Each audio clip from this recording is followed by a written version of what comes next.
The following marketing information and discussion is provided for informational purposes only. It is not intended to be used as professional guidance or consultancy. You should find an agency for that. Comexis is a digital marketing agency, so feel free to hire us. But otherwise, just enjoy the show.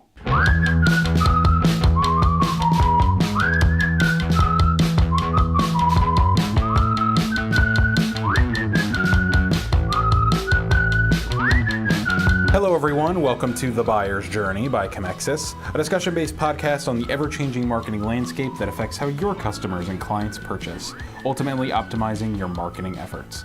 I'm Matthew McGroarty, the social media content producer here at Comexis. I am Len Ward, the managing partner at Comexis. And I'm Josh Lyons, the digital marketing coordinator here at Comexis. So today is Monday, and on Mondays we talk about the awareness stage of the buyer's journey. For those of you who need a refresher, the awareness stage is when a potential client or a potential customer is becoming aware of either a problem that they're having where they will need to go and find a solution, or they're becoming aware of your product for the first time, and that's kind of nudging them to realize that maybe they need your product to solve a problem they didn't know they had.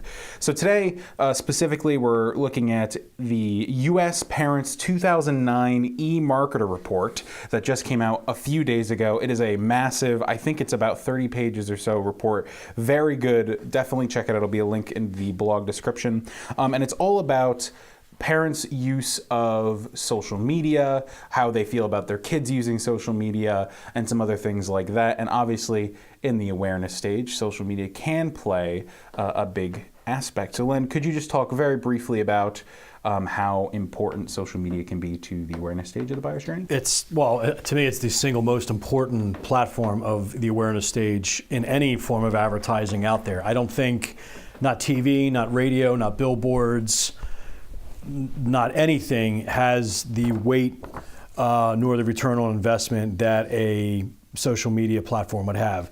Return on investment is a little bit of a kind of a hairy question there because you don't really get a return on investment in the awareness stage. You do get it, but it's more your return on investment you truly see in the purchase stage. But to me, between video and between static images or whatever it may be, social media is the absolute king right now. When it comes to the awareness stage in the digital marketing world. All right. So this article had a lot of main summary points. We're going to be talking about 3 of them in particular. It's a 30-page report. We don't have the time, and I'm sure you guys don't want to listen to us talk about it for an hour or so. So we're going to go after the 3 sort of main summary points that we thought were most relevant for the awareness stage. So the first is the question, what's at the core of parents' digital usage? The summary there is that nearly all parents are using their smartphones, as you would expect. Many check messages as soon as they are awake. After kids are asleep, many use their phones in bed for purposes ranging from viewing videos, purchasing products, going on social media, etc. And a lot of the times, the main social media usage is being done by mothers. So we have some nice charts in front of us, and they will also be on the blog post. So when we look at U.S. parent mobile users who conduct select activities on their device while in bed every night, 58% of fathers and 57% of mothers browse social media. 39% of fathers read the news or other written content. Only 29% of mothers do that. 31 and 33% fathers and mothers respectively play mobile games, and 31% of fathers and 25% of mothers watch videos.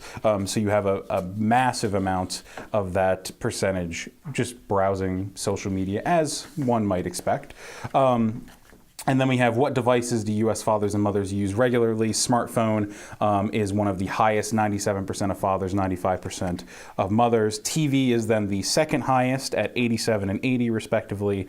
The laptop comes in at 65 and 68 respectively. Then tablets and desktops, and then some other limited feature mobile device when internet access is not available.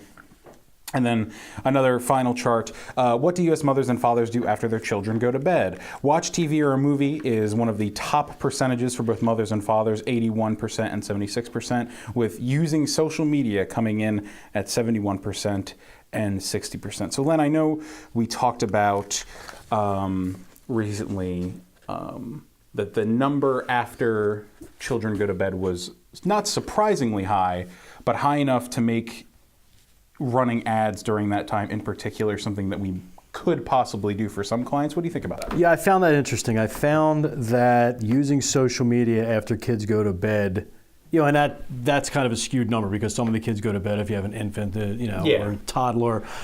For me, my children are, a little older, so use social media. Mothers are at 71%, fathers are at 60%. That's interesting. So it does lead. I'd like to know the metrics of how often they're using social media at night opposed to at work and during the day. But it would have you believe that if you are a B2C product and you're looking to put it on social media in the awareness stage, which you should be, you might want to test a campaign that runs from say 8 o'clock at night to 11 o'clock at night, especially if it's skewed more towards the female mother demographic. I find that to be an interesting number.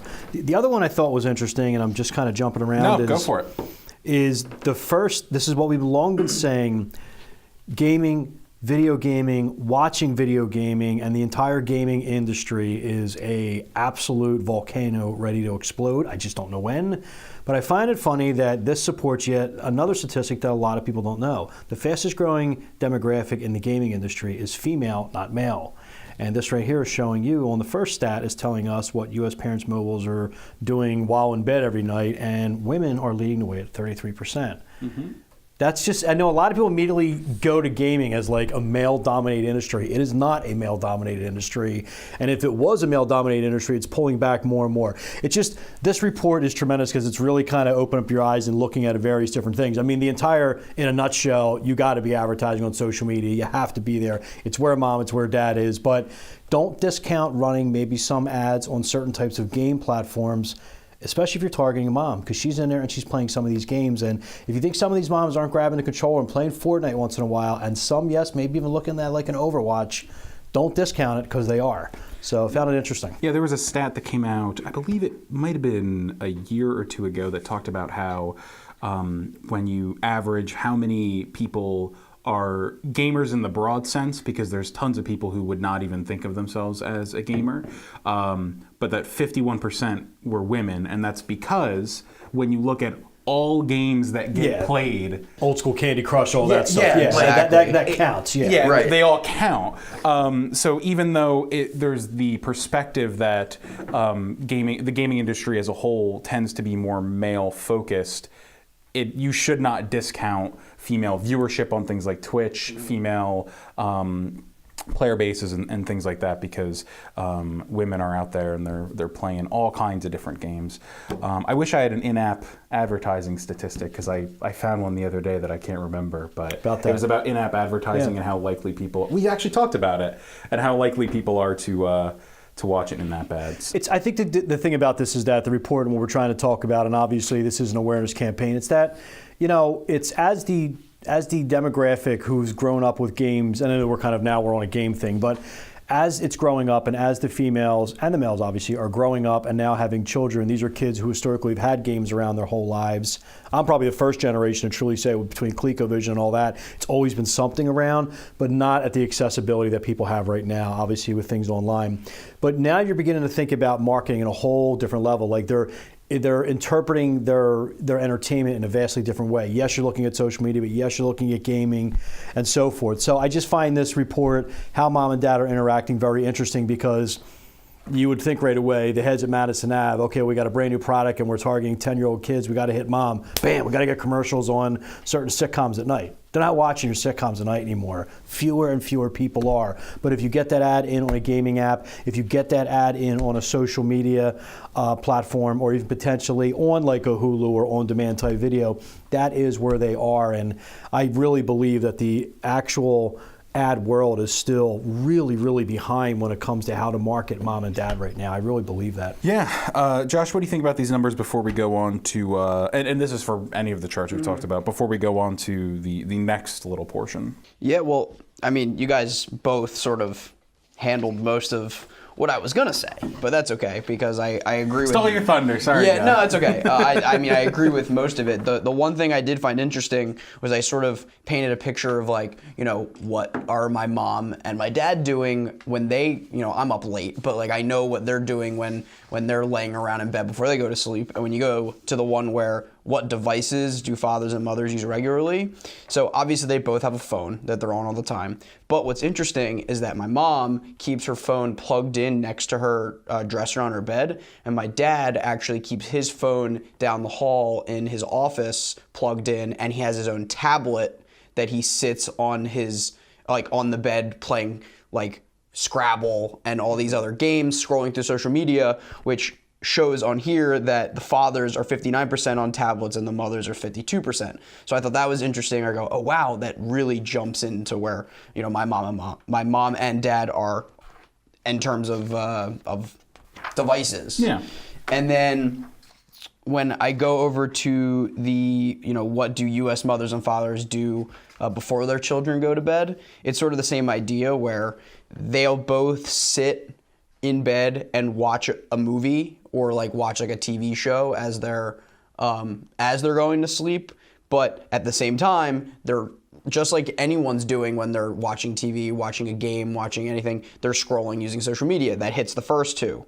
Sometimes, because my mom's a talker, she'll be doing all three at once, where she'll have the phone on speaker, scrolling social media, and watching TV all at once, and that hits the top three. So it's not even like it's not even like you're just hitting one. They do like all three at the same time, and they happen to be the top three on the charts. Mm-hmm. So it just, looking at my personal life and just seeing how that runs, it hits spot on, and I can only imagine that it pretty much correlates on almost every single family, like across the U.S. and across the world, when it comes to how they use their phones and what their platforms they are on and what tablets they use. And it was just really cool how spot on it was to my family. Yeah, I mean, I think these are solid numbers. I mean, I think about my mom. I still live at home, and she's on her phone all the time. I mean, it's her main thing. She doesn't like tablets. She's tried them before, but get her on her phone. My dad something loves she's his used tablet. to. There you go. He loves it. So now we're going to move on to the next phase, which is how parents feel about their kids' digital usage. Len, you're the only person in this room that has kids. How do you feel about your kids' digital usage? You know, I'm one of the people in the camps where we're never going back. We're never going back to the days of not having, you know, the phone and not having the tablet or the computer. Those days are done. I don't mind my kids being on there, and I don't even mind them being on there for a large amount of time, because I think if you limit and hinder your children on those types of things, and I understand why parents would do that, the problem is that this is the way they were born. This is a complete way of their everyday life. And I think for you to try to pull that away and say, well, you're only going to be on the phone maybe 30 minutes a day, that's completely your prerogative. I totally understand why you're doing that. But you are putting these children at a bit of a disadvantage going forward. I believe that my generation's gap compared to the generation of my children is probably, or maybe even my parents' generation, is the biggest gap we've almost have ever seen in the history of man. And I know that's a really big statement. But the way kids interact right now, the way they digest content right now, the way they react so quickly is unlike anything the world has ever seen, and it's in such a short amount of time.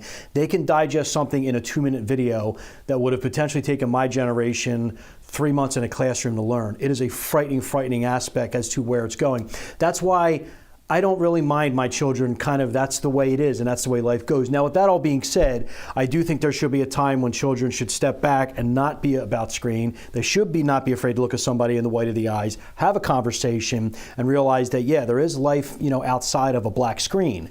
But I do think that holding them back from that and saying you can't do it, that's just not my personal parental preference. But I know that some of these parents here, if you look at some of these stats, this was a major concern for them. Yeah, there was a U.S. parent internet users' attitudes towards screen time for their children, June 2018. 76% of respondents who are parents say their kids engage in more screen time than they'd like. 73% of parents also schedule activities for their kids to minimize screen time. And 50% of parents say their kids are likely to engage in screen time on their own when they have an hour of free time. And this was parents who have children ages 12 and under. So yeah, I mean, I think there definitely is a large amount of parents who think that kids are engaging in a lot more screen time than they should. I think on one hand, like when I look at, for example, my nieces, both do use technology a lot. I mean, my one niece is 16, so of course she's on her phone all the time. But even my 8-year-old niece is, on a tablet watching Netflix or something. But simultaneously, like, my sister has them super busy doing all these different activities. My 16-year-old niece has like 2 jobs. My little niece is in like all these different activities. So I wonder if it's like, yes, they're on their phone a lot, but there's tons of different times when they're not on their phone and they're doing something that's actually proactive, and it's just sort of balancing that. I don't know. I'm not a parent. No, I think the problem is I wasn't, when I said this, I probably wasn't clarifying what I was trying to say. My generation longs for like when you didn't have the phone, you went outside, you did things. Like I'm the true last Gen X generation before the mobile phone was there. And we were sort of the intermediary part where I remember where after school, I'm immediately going outside and playing with my neighbors. And then like after we spent time outside, we would then go in and like after dinner per se, there might be a game online, like an Xbox game to go on and play. But the first mindset was still get home from school, go play outside with your friends in the yard, and then go in and play games, where nowadays it's probably you get home and the first thing they want to do is jump downstairs to a tablet or no, device. I was completely different, to be honest. Really? Oh, yeah. Really? I'll take it a step further. They're not doing that. They're already doing that during the day. Right. It's no longer about finding time to do this. And I think the problem is that, and this definitely falls into like a marketing perspective as to how to, because this is Gen Z and you're beginning to learn like, okay, how do we market to Gen Z? Like what do we have to do to get there? So these parents are parents of kids 12 years old. They're falling into my wheelhouse. They're my age. So they're looking for, like what you said, coming home from school. And I agree with that. Like my son will run out, play basketball, play football and all that. But his mentality is still they're digital. This is what they do in their lives, and that's never going to go away. So yeah, it truly is. When it really is kind of like a time. Even with my generation, if my great aunt and uncles would say, "Well, you should do this and do that and get away from the TV and all that," it's just accumulation of events that's happened throughout the history, man. We're never going away, and I'm telling you right now, by the time this generation gets into the workforce, they're going to kill us all. We're all done. I'm telling you, because they are so far ahead of us. It's mind-boggling. Before we move on to the next point, the one thing I do want to point out is that when we look at habits of teens versus parents, when we talk about attitudes towards their mobile phone, which is a chart I will also include in the blog, when we look at things like check phone for messages as soon as they wake up, 72% of teens do that and 57% of parents do that. I suppose the next spend too much time on their phone is you internally thinking you spend too much time on your phone. I'm guessing that's what that question was. 54% of teens believe they spent too much time on their phone, and 36 believed that they were spending too much time on their phone. And then when we look at feel their parent and or teen is distracted by their phone when having in-person conversations, 51% of teens felt that their parent was distracted by their phone, and then 72% felt that their teen was distracted while they're on their phone. So just some interesting numbers. I mean, I think... But I think here's the crux of it. So we're looking at all this. I know we're kind of all over the board, but again, if there's any doubt from the awareness campaign that your ads are not sure or should not be running on social media to start, maybe gaming platforms if you're trying to build a groundswell with a youthful audience, you're completely missing the boat. Mm-hmm. Throwing ad dollars towards TV, throwing ad dollars towards radio, I believe there's a time and a place for it. But people on their phones. They're on their phones. They're not watching. They're not sitting around watching TV. And if they are watching TV, what's on that TV? Netflix, Hulu, YouTube, and so forth. While they're on their phones. Exactly. While they're on their phones. So it's just. I think this report is good. It just kind of really feeds into the whole mentality that. For the first time in advertisers' lives, this is a really difficult period to try to get in front of mom and dad.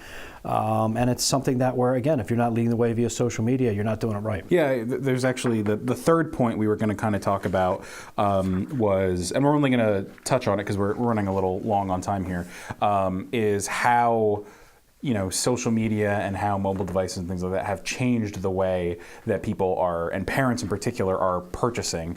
Here's a chart that feels very obvious, but it's nice to have some numbers. It's U.S. mothers versus fathers who agree that the internet has changed the way they get information about products, services. 79% of mothers and 75% of fathers believe that the internet has changed the way they That's not really a question. Yeah, I know. It's, I mean, it's good to have the number. I'm shocked that there's 20 to 25% of mothers and fathers who don't think that because, I mean, the internet's changed how people communicate all like, completely, basically. It's like how many people believe the car over the horses change the way we commute every day. So in this report, Catherine Cullen gets quoted. She's the Director of Industry and Consumer Insights at the National Retail Federation. She has a good quote going to what you said, Len, talking about parents, quote, "These are time-crunched people. Having someone send you a bunch of stuff that's curated for you can be really easy when we're talking about getting boxes shipped directly to you. In the cases of products for children, it can also yield a fun unboxing experience that's a lot more appealing for parents of young kids than dragging them somewhere through a store." I think when you can also extend that to different sort of, like we talk about like Amazon suggesting you products and things like that, like anything. I mean, when we talked about Instagram purchase just last week, you know, anything to make it easier for these people to buy things because they either don't have time or the time that they have spent already on it, you know, they have to balance all these things in the consideration stage, stuff like that. Just something to keep in mind. Let me look through these charts one more time. One final point. U.S. mothers versus fathers who agree that they are more likely to buy products they see used or recommended by friends on social media. This is from August 2018. Mothers are 34.8%. Said that they would be more likely to buy products they saw used or recommended. Fathers were only 18.3%, and the total adult population was 20%. So if you have a product that you're marketing towards moms and you're in need of some good advocates there, because moms are more likely to agree that a product is better if one of their friends is suggesting it. So, well, thank everybody for listening to today's episode of The Buyer's Journey. Check us out on Comexis.com, YouTube, and anywhere you can get your podcasts. And please follow us on Twitter at @buyers_journey. Thank you for listening.